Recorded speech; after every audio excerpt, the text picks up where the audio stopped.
Hundreds of years of tradition, recipes that range from rustic to haute cuisine. There's no doubt the French have developed one of the most elegant cuisines on earth. Welcome to Gastronomic Heaven.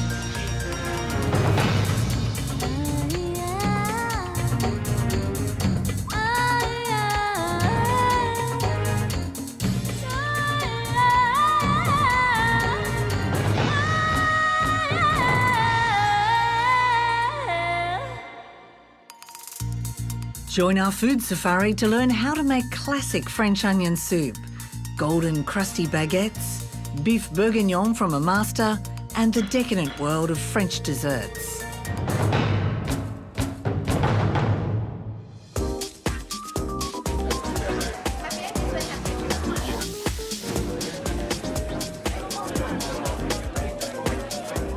One great thing about French cooking is you don't need 100 ingredients. Pretty compact, with 10 ingredients, you've done it. So you've got your base element, and after that, you just buy fresh produce. You know, in every city in France, you've got 2 times a week a market, but that's part of the French way of living. Guillaume Brahimi is one of Australia's most celebrated chefs. Training in Paris, he earned 3 Michelin stars before moving to Australia, working in some of our top restaurants. In 2001, he took over the Benelong restaurant at the Opera House and continues to win awards. 19 guys. So, a French pantry, Guillaume, what do you need for it? Well, you know, like this is a dream fridge. You know, like that's the way my fridge should be. Butter. In France, butter is started with your breakfast on your fresh baguette, goes all the way to lunch in your sauce, and goes all the way to your dinner. It's outstanding with fish. You know, just testing it with my mashed potato, you know, you test a better quality butter. And worth spending the money on. Absolutely. We're not talking, you know, you don't have to mortgage your house to have great butter at home. Okay. But it's all, you know, like butter is good for you. I'm not asking you to have 250 grams of butter a day. I'm only asking you to have 200. I'm a very big fan of steaks, the smoked steak, beautiful flavor. There's other things you can do than steak than just bacon and eggs. You know what I mean? Like, if I want to cook my beef bourguignon, I want to put a piece of steak in it. As they say, fat is flavor. Well, I do believe that. Yeah. So, what other key things have you got in your pantry? Mustard. I have to say we're a big fan of mustard at home. You know, Dijon mustard, we take the Dijon mustard on the table with any meat. You know, we'll have a veal cutlet, some lamb cutlets, some lamb chunk. We put Dijon mustard. You know, you can make a great vinaigrette using Dijon mustard. Beautiful. And one very important thing is to quality salt. You know, sel de Guérande, it is the best of the salt for me. You know, when you taste it, you taste the sea, and it's a different salt than the salt you get anywhere else. The only problem with that is you be addicted with this product after that. Tell me, Guillaume, cheese is something that you'd eat every day? I love it. Yeah. I love it. Look at that. This is I a can temple. lock myself here and say, I see you in 1 week. I'll be saying, can we make it 2? In my house, where I grew up, we have an average of 6 cheese. I think 3 would be good enough. A blue, a wash wine, a hard. But I think 3 cheese is quite exciting. And you have cheese to finish a meal? Absolutely. Absolutely. This is more than just an ingredient in your hand, isn't it? Oh, this is gold. This is... And probably and, worth as much. and actually, it's not gold, it's truffle. You know, the flavor of it is outstanding. It's a really strong, earthy flavour, isn't it? It's a fungus, you know. Do you use them liberally? Absolutely. More the better. More the better. I use them everything in a celiac puree. Make a beautiful pasta, shave that. Trust me, they will go and say, what have you done last night? Oh, we just went to Maeva and we just have truffle pasta. What did you do last night?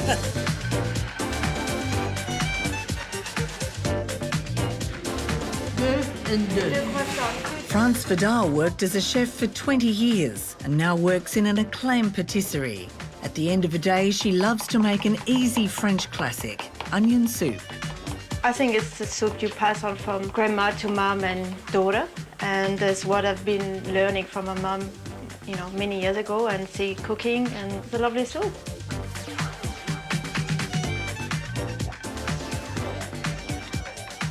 The batter, melt the batter and add the onion and cook at least for 20-25 minutes. Leave cook slowly and we're going to keep stirring. But all those brown bits there, flavour, aren't they? Yes, yes. It will give the color of the soup. Now I'm going to put my flour. The flour will give the thickness of the soup. And cook for another 2 minutes just to cook the flour too.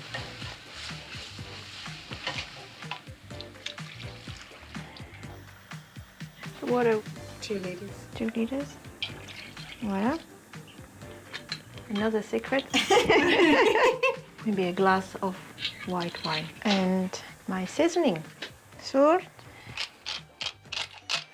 And I'm going to put some Gruyere. Oh, you put it in now? Just a little bit, and it will melt, but it gives flavor.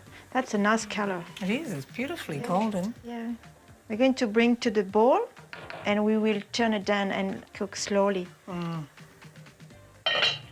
Is a French Gruyere. Put this under the grill for a few minutes to melt it. And we put on the top of the soup in a bowl. Yum. Bon appétit. Merci. It's a celebration of onions, isn't Yeah, it? it It's is, and beautiful. 4 or 5 ingredients, and they're just magic.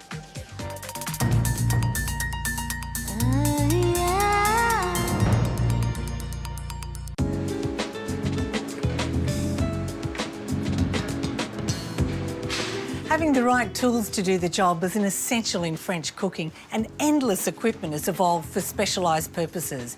In big cookware stores, there's something for absolutely everything. Gabriel Gatte is one of our most well-known French chefs. Appearing on television for most of the last 30 years, he's been in Australia. He grew up in the Loire Valley of France, learning many of the regional favourites from his grandmother, then going on to train as a chef. He's the author of 20 cookbooks and has won awards for both his books and his contribution to promoting French gastronomy. What do you need? What are essentials? Well, in terms of cookware, you certainly want a couple of frying pans, because the French people pan fry things like seafood or breast of chicken. And you really want a couple of pots, oven-proof dishes that you can start cooking on top of the stove and then go in the oven. Now, this is the French tool by excellence. You whip your cream, you make sauces. Every time that you have to mix something or fold in something, this is it. This is a traditional French crepe pan, and the French people do pancake crepe often because it's a celebration dessert that you can make at any time during the year. Every family in France would have one of those, and you would probably have one of your grandmother because it lasts forever. I think there's a real joy in making your own cakes, and in France there's a tradition of particular cake like tart. People make fruit tarts because they're fruit trees. So everybody has got some kind of a mold, which is really like a quiche mold. So you can use them for quiche, but also you can use them for sweet pastries. When you think of French cuisine, you think of soufflés, of course, and this is a soufflé mold. So it's made of porcelain, it's very good conductor. So you can have large ones or small ones, but it's not just soufflés that you can make in that. You can make a crème brûlée, you can make a chocolate mousse, you can make a crème caramel, you can make all kind of mousses that you can unmold. Now, this is a tamis. The biggest use is to sift some flour, but if you want to make the finest of mashed potato or a puree, you push that through. So this is a tool for delicate cooks. How many knives would you need? Oh, I think you need 2 or 3 knives. You need a chef's knife that is about like 30 centimeters long, where you are going to cut pumpkins and you're going to cut carrots, all the hard vegetables. Then you need a paring knife, short blade knife that you are going to peel, the end of potato, and perhaps a medium-sized knife that you can chop onions or do medium-sized jobs, or 3-4 knives, and buy the best you can afford.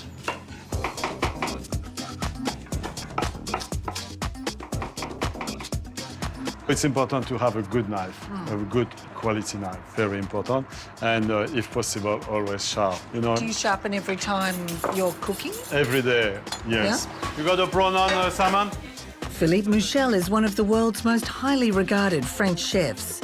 A protege of Paul Bocuse, he's opened restaurants under the Bocuse banner in Hong Kong, Tokyo, Houston and Melbourne. In 2005, he opened the Brasserie by Philippe Michel at Melbourne's Crown Casino. I can show you how to chop an onion, for example. Yeah. You remove the hard core there. Try to get your finger like that against the blade. So that protects you from danger. Yes, yes. And a lot of people try to go fast. Yeah. That's how they cut themselves. 1, 2, 3. As many as you want. If you want the onion finer, you know, as many as you want. Voilà, that's a fine onion. It's a beautifully fine dose. So that's a chopped onion. If you do a stock, we're going to do a mirepoix, for example. It's bigger. It doesn't matter if it's not fine. It doesn't matter if they're not all the same size. Cut them in half. That's a medium-sized julienne. We can do what we call a matignon, which is a very fine mirepoix of carrot or turnips or celery. It's a small dice. A small but dice. you know, the French got a name for everything.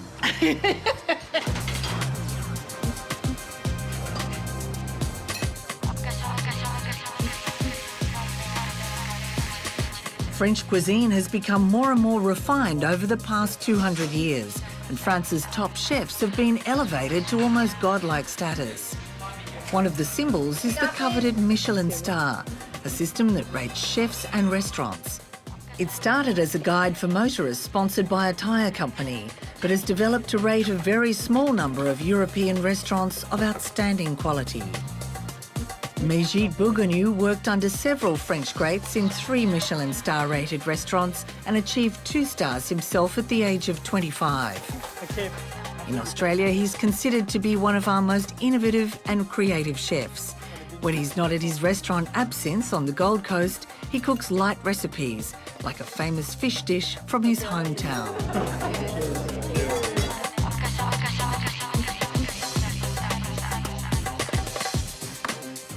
We'll be starting with the potato first. I'm going to peel it, slice it, and poach it in a fish stock.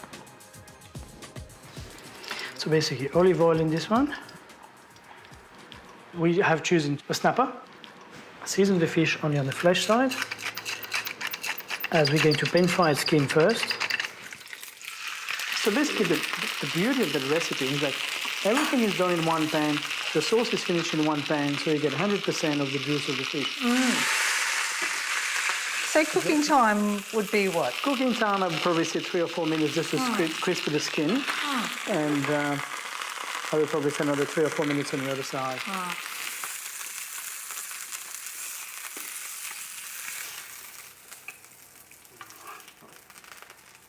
To accompany the fish, Mégide wilts a good handful of baby spinach leaves, adds olive oil, salt and a dash of fish stock. The potatoes are ready.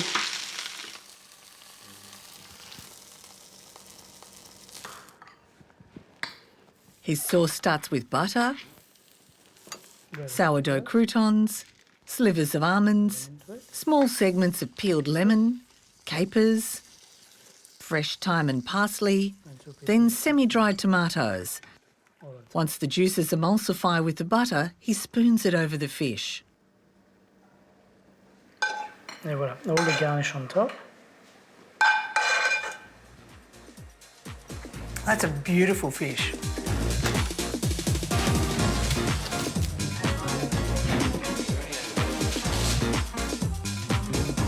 In no other country has the loaf of bread become the symbol of an entire nation.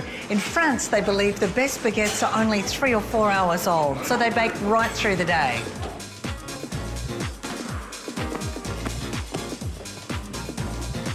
Before arriving in Australia, I never heard about square bread, you know? It took me about 10 days to find a baguette in Sydney. That's 15 years ago. Guillaume, tell me about the French relationship with bread. You get bread baked for the morning, you get bread for lunch, and you get bread for dinner. And some family get bread for afternoon tea. So you visit the bread shop, what, four times? Four times, yes. That's why you've got such a great relationship with your boulangerie. And what makes great bread? You know, the touch, the hands, you know, like making bread is with hands, you know? And when you see the result of it and you see this fantastic bread, you know, I haven't seen a bread like that since I left France. I smell it. Yeah, It smells beautiful. It's just perfect. It's moist. It's perfectly crispy on the outside. You just want to eat it.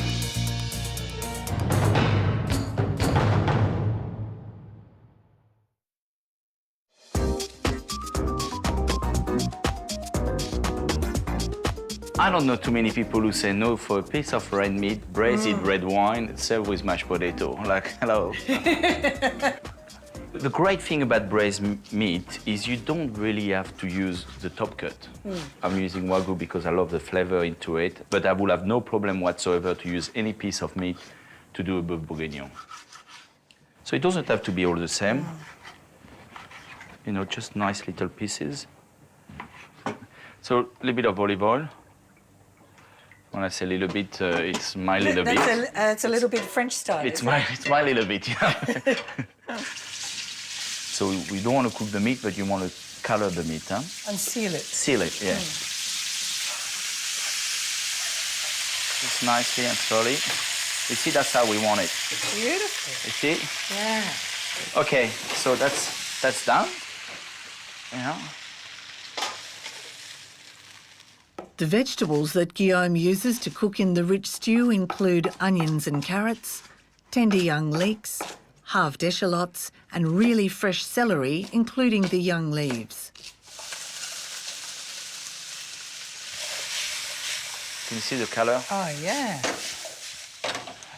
I'm a big fan of thyme, huh? So whatever you see me putting, you can put a quarter of it, you'll be fine, okay?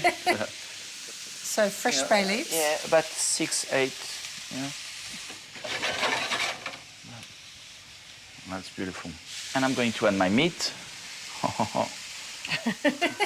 That was a classic. That was very French, that I have to say. Like, okay, that's done. That's beautiful. I don't think you can go wrong with that. Of course, I love the speck, so I did do quite a lot. That would be enough. Very important point now is your red wine. By bringing it to the boil, get rid of the alcohol in it. That would take the acidity of your wine. So that's 2 bottles of red. Yeah. I put a touch of salt, just a touch. A bit of pepper. And how long does that cook for? I reckon we're going to leave it for about a half an hour, 40 minutes, and check it. So what sort of potatoes? Simple, Desiree. So you see, they're nicely cooked, huh? That's it. Boom. Okay, so you peel them quickly. So I'm using this tammy, okay? You're going to get a much thinner mash. Aha. You just pass it, and the result is going to be a nice, smooth potato. Look at that. Oh, look at that. Wow. That is... It is perfect. Till you see the steam coming out of it, it's not ready, huh? So you're sort of evaporating the water. That's right. That's exactly what we're trying to do. Hot potato, boiling milk, cold butter. Okay, I'm going to put a touch of milk. And this is the butter. Look at that. How much do you want to put? As much as you want. Look at that. Look at that. I put a touch of salt, but don't put too much because it's a salted butter, huh? Okay, so just... Okay, you can try. Oh, my favourite thing in the whole world. How's that? Extraordinary. It's nice, huh? Okay, just going to put the mushroom. And you know, they're really at the last moment. Some cooks thicken their sauce at this stage using flour. Guillaume instead prefers pureed steamed carrots to thicken and sweeten the dish. Straight away. Great idea, this carrot puree, and straight away you gotta. I'm amazed. And I'm going to put my parsley. Yeah, look at that. So a little bit of mash, like it's rustic, but it's yum. Like you wanna, and believe me, I can tell you there'll be nothing left in this bowl after you eat it. Very simple dish, but yum, eh? And the bread also use nice My quality. knees are bread. weak. It's so good. Good. It is beautiful.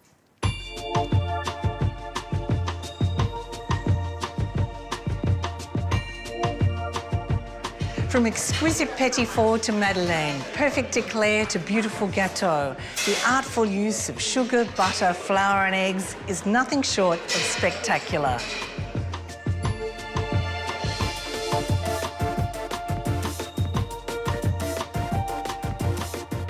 And then there's home cooking and Gabriel Gatte's family recipe for cœur à la crème.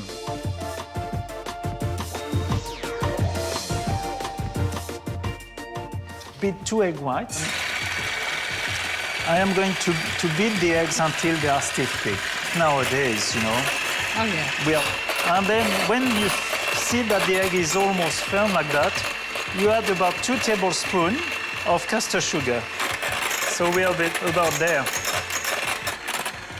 So glossy. So the next step is to beat the cream.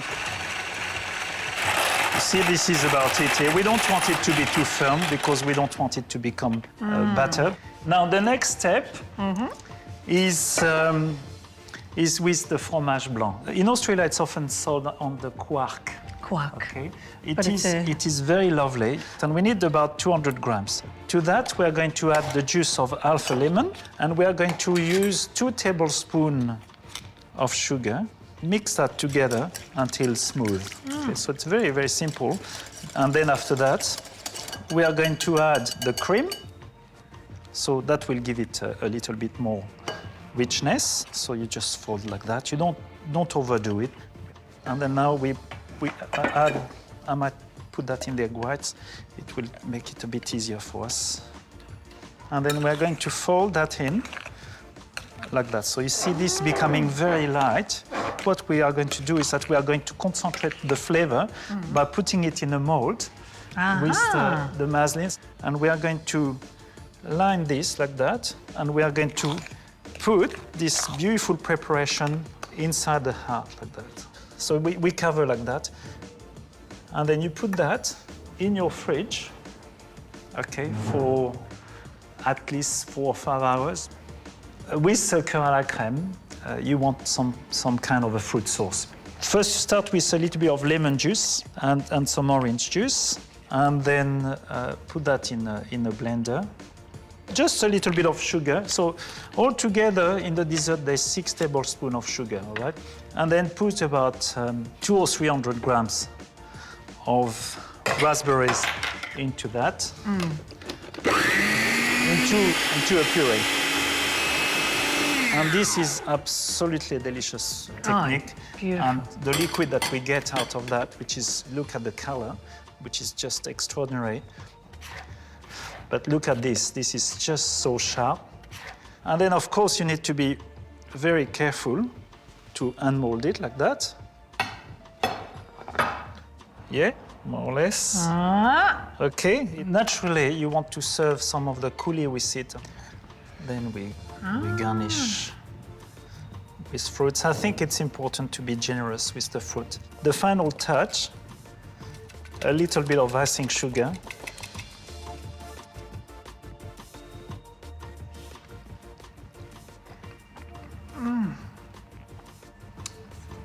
Wow. It's nice, huh? That's a texture sensation, isn't it? You could woo someone with Oh, your absolutely. cœur de la crème. This is a Valentine's Day special for sure. I'm sure it works too. Yes. On our next safari, we continue our French journey with a mighty version of the classic steak and chips and the lightest cheese soufflé. So this is the dish that you make where you put the music on, have Yeah. the half glass of wine and... Half? Oh, sorry, full glass of wine, but... There's no such a thing as half in my house.